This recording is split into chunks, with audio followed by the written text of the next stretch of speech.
winds his lines up slowly towards the boiling sun. And when I touched her skin, my fingers ran with blood.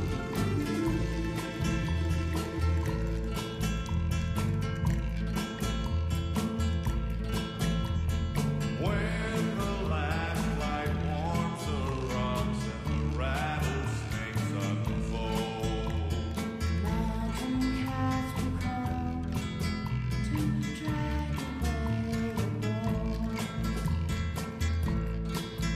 then rise with me forever across the silent sand, and the stars will be your eyes, and the wind will be my hand.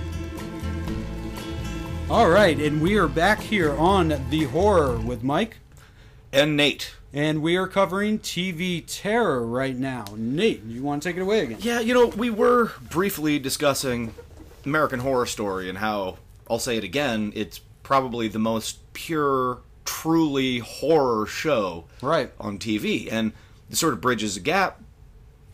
What I was saying before, how horror on TV used to be almost exclusively anthology. Sure. Now it's almost exclusively ongoing. American Horror Story bridges the gap. It's a season-long anthology. There have been 5 seasons? They're going into their 5th. They're going into their Hotel. 5th season, and each 12 to 13 episode season has its own world, its own place. Now we're starting Right. to hear that maybe it's all one world and they're connected, but so far, for all intents and purposes, it's a different story, different people. Okay. Now, and I'm not a fan of it. I And- liked the first season. I like a lot of different things, and I really like that they throw every horror element they can into the soup. Sure. They do, and I give them credit for that. But this is why anthology has always worked so well on TV in the old days, and this is why I feel, to this day, movies are the superior format for horror. Sure. So you've got a season of 12 episodes. Let's just say it's 12 hours. I know I'm not accounting for commercials. But, Sure. So you have to make a great horror movie that is 12 hours long. But I like the idea of that as a challenge. And when somebody finally does, and a lot of people do say The Walking Dead and American Horror Story pull it off, I personally don't agree. I'll try and watch a bit more. I watched Hannibal.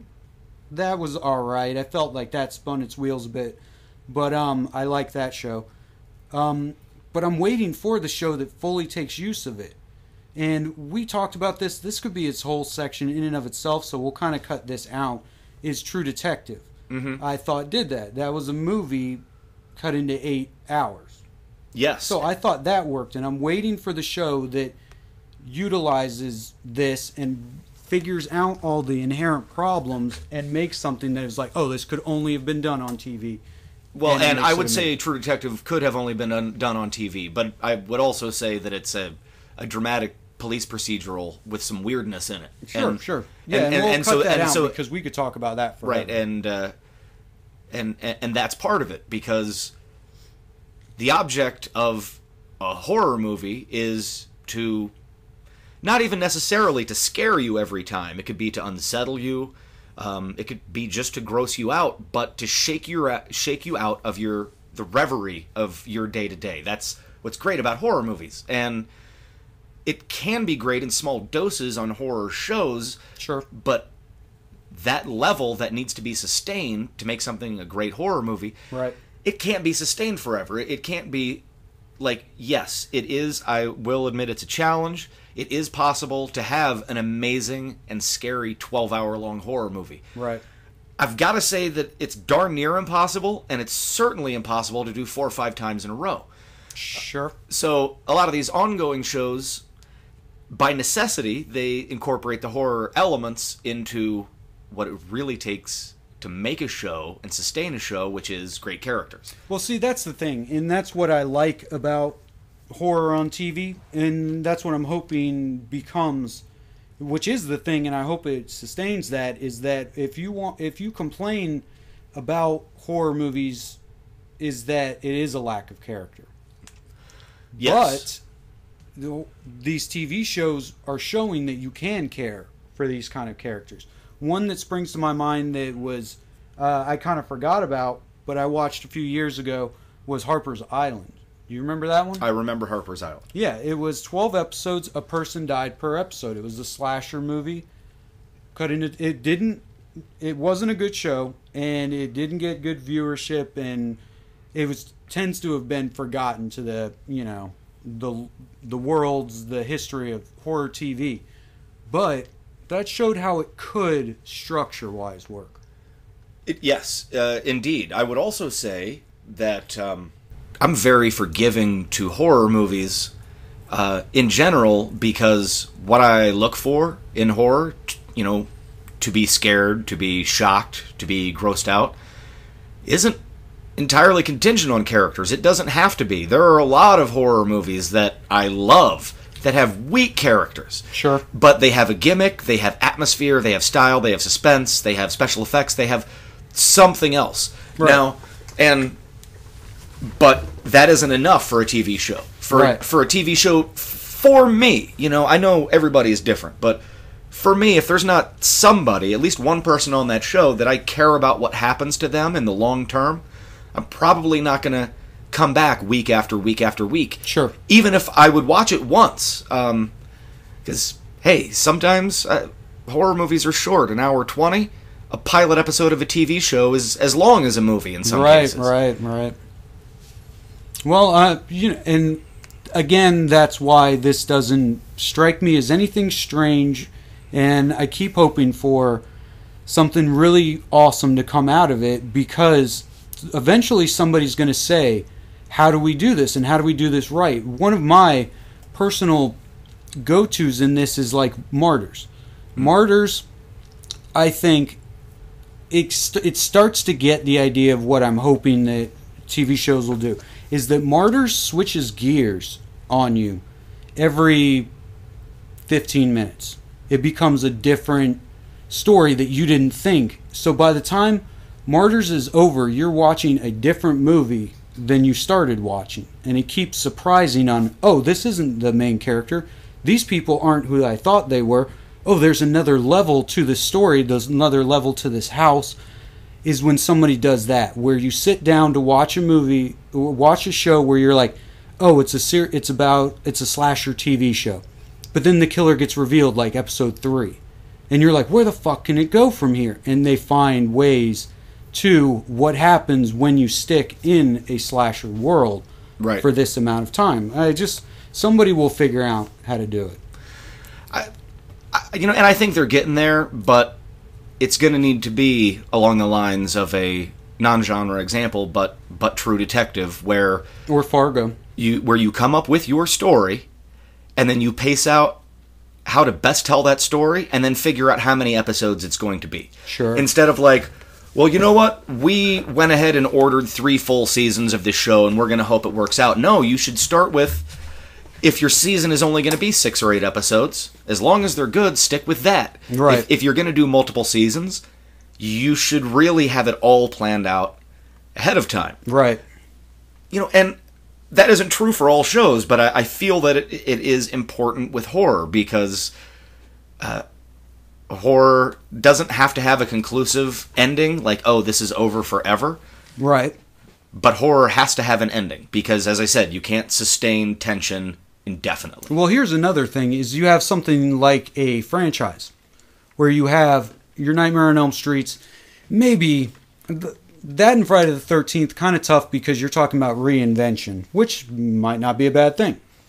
But you take something like the Saw franchise, which I thought was always kind of cool because it felt like watching a TV show every year. It was episodic, yeah, very much so. And so if it could work for that, and people argue to the degree of success that worked too, but it's something like that. Like Saw managed to keep one story going.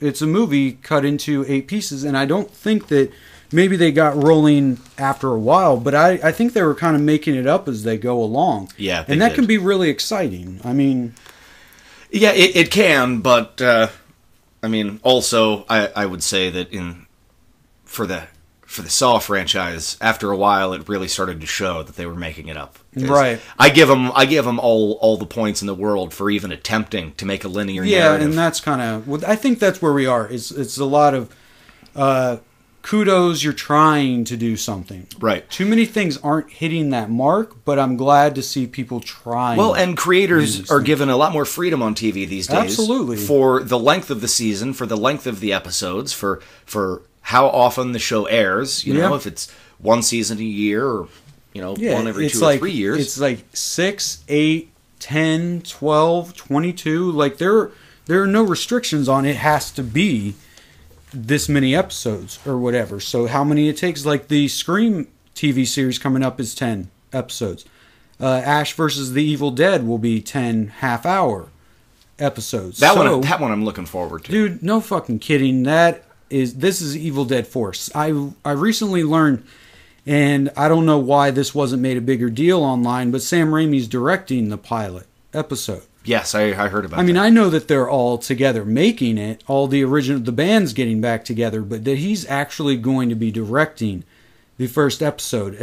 I'm over the moon for this. I cannot wait. That is number one on the things I'm looking forward to. What are some of the ones you're looking forward to that are coming out? Well, just like with you, Ash versus Evil Dead, That's got to be number one. Yeah, That- for every horror fan, that's far and away. absolutely. We've also got Scream Queens. Yeah, that's one I am looking forward to just to see how that goes because I believe it's a slasher comedy, so that could be cool. Ryan Murphy. If it's more Glee, I'll turn it off, but it could be cool. Yeah, it's got a great cast. Absolutely, it does. Anything with Jamie Lee Curtis in gets And a one moment of our- my time. Yeah, exactly. And one of our renowned modern day Scream queens in Emma Roberts. Emma Roberts, Scream 4, and She was good in Scream 4. yeah, and American Horror Story, multiple storylines and arcs and things involving her on that. Like, I'm looking forward to it. The marketing has been sufficiently tongue-in-cheek and funny, so, I am looking forward to that one. I am very much looking forward to Scream, the TV series, other than the fact that it's on MTV. Yeah, What the fuck's up with that? that's not a good sign. But hey, you know It's what? WWE and Vince McMahon are putting their money into some decent horror movies these days. Yeah. So I just use that as an example. MTV, anybody. Yeah, who would have thought WWE would put out quality fucking work? Especially now that it's well known that there's good money to be made by making a good show, no matter what channel you're on. Right. So Well, that's the other thing, and that brings up an interesting point that I never thought about before, is that you can make a shit horror movie, throw it out there with a good poster, a good trailer, and see what happens. And divvy up your... You can't do that with TV. There has to be a stress on quality for people to continue watching your show. So Absolutely. people have to really... Executives, all these kind of things. And I don't think that's coincidence that TV's better than movies, because movies, they're like, fuck it. Like, this movie is complete garbage, but nobody knows that yet. Right. We get them opening weekend, and we got our money. And TV, whatever. you got to have that TV, repeat business. So they're worried about quality, and that is awesome. We've also, details are still sketchy, but we know that they're working on a Friday the 13th based TV show. That keeps changing. I went and researched from when they announced it, because I'm keeping track of all of these. I went back from the very first thing to the last on quite a few of them. That's when I'm tracking what the show is even about. It keeps fucking changing drastically. no one so seems they to don't know what they're doing. Yeah, because honestly, it seems like a terrible idea for a show. We'll see. Whatever. Wes Craven just entered a 3 television show deal with, I think it's Sci-Fi Channel. Okay. They're- Yeah, I'm not quite sure, but I know what you're talking He's about. going to be apparently going to be developing 2 original shows and then doing a show based on his movie, The People Under the Stairs. Huh. Yeah, I know about that one. That I don't see how that's going to necessarily work, but I don't know how it's going to be sustainable. It Maybe wasn't it's really about the sustainable for an neighborhood. hour and a half movie. Yeah, I only saw that movie years ago. I don't really remember much other than it was funnier than I thought it was going to be. Very dark humor, but and it's almost not even funny, but you can tell that they're joking. But maybe it'll be about the more of a town, because the whole satire of that movie is upper and lower class, Right, going back the and class forth. warfare. So maybe that's more what it'll be. We'll see about that one. And then probably the most anticipated new horror show, not by me, would be Fear the Walking Dead. Walking Dead, yeah. the biggest show on television for a couple of years. So it's TV. Of course, there's going to be a spinoff. I guess the silver lining is that executive producer and creative control is still with Robert Kirkman, the creator of the original. Yeah. He says he has an original story, an original take on the same world. I just, as much as I love Walking Dead, and I do, That's too much Walking Dead. I don't know that I need 2 zombie shows. No, I didn't fucking need, A, man. like when Sopranos was big, I didn't need a second show about the mob. No. When I watched Oz, I didn't need a second show about prison. No. And I love Walking Dead. I don't need a second show. Did you watch Z Nation? I have watched Z Nation a couple of times, and I would really encourage you to watch it, particularly if you think Walking Dead is a little slow, because this is an action and effects based show where Yeah. they shoot a bunch of zombies and get into crazy, wacky misadventures every week. Yeah. But well, that's one thing is I don't want But to it's be. B Nation. Yeah, you know? I don't want to be misunderstood on the Walking Dead thing. The reason I gave up on it was not because it wasn't enough killing zombies. And you know what? I wasn't referring to you. I've No, talked to people that yeah, say that. and it's fine. I just want to stress the fact that it was all about character. I didn't like the characters anymore in season 2. That's why I stepped out of it. And that's the other thing that I like about The Battery, that I liked about the first season of The Walking Dead, is it doesn't need to be about the zombies. Like, and that's why I don't know if I want to see Z Nation, because I don't like zombie movies. No, and this is a B zombie movie every week. It's got a really fast pace. You know, and something that bothered me about the pilot, in the pilot, they actually do a vague reference to saying one of the side characters used to stay at the prison from Walking Dead season 3. And it just bothered me because I was like, you know you're not a good show. Why would you draw a overstate comparison to a right. better show in your show? It's anyway, but that's the kind of show Z Nation is. But see, this is the thing, and that's something that I kind of look forward to also, is that when you get ripoffs that try and catch people's bleed off from Walking Dead or whatever, we've talked about this a bunch of times. I love to bring this up, that when it originally came out, I mean, Friday the 13th is 100% a ripoff of Halloween. Yes, that was its intent. But it became a thing in and of its own. So the more horror TV we get, the more they're ripping off. You never know, something classic might come from very ridiculous, humble beginnings. So I'm all for it. I mean, I love this kind of stuff. It is definitely a great time to be a horror fan. Because, Yeah. you know, a lot of this stuff is probably going to be garbage, but there's just so much stuff. And some of it is going to be great. Yeah, well, and again, you get the joy of 80s horror movies where there was so much coming out, and a lot of it was really garbage. You get, after all these years, you have the ones that were popular. You have, let's say, the 20 that were popular, really popular during the 80s. You have your additional 20 that have risen to the top since. And then, as horror fans, we can still, to this day, I'm finding 80s horror movies that got forgotten or this, that. The more that's out there, the more chance there is to find some really good hidden shit. So, Good point. yeah. All right, we are going to take a little break, and when we come back, we're going to wrap up our discussion on TV by talking about some of our favorite and least favorite horror-based shows from over the years. Alrighty. We'll be right back.